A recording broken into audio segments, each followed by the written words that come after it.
Pew pew! Kasama ko yung alaga ko. Ayan. Hindi ko po do i-off pero tumakas kami sa bahay. Hindi. Magmamarket kasi ako tapos tuloy mamasyal muna kami rito sa tambayan sa Shopee. Imit ko muna yung mga kaibigan ko. Mas mamaya na kami uuwi kasi wala naman yung mga amo ko. Dito, ang daming mga Pinay. Ang daming mga Pinoy din sa tabi.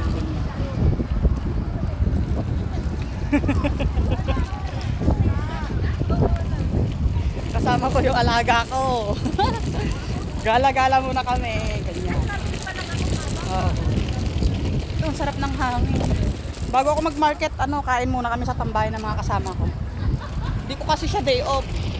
OT ako, pero siya rin naman nawala yung mga amo ko. Takas muna tayo. Tara, takas tayo. Diba? I-meet ko yung mga kaibigan ko sa tambayan. Kahit mga ilang oras lang. Kain muna. Tapos mamaya, mamalengke na. Sabay uwi.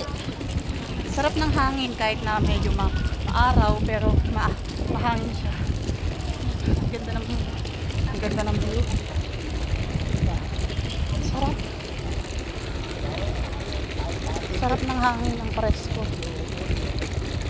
Ganito dito, nagagawa ko yung gusto ko. Kahit overtime ako, pag gusto kong lumabas, pwede. Hawak ko yung oras ko. Pero kasama ko yung alaga ko. Hiningal? Hiningal ako agad. Miss ko muna yung mga kaibigan ko, namimiss ko na sila eh. Kailangan kasing mag-OT. Maraming obligasyon.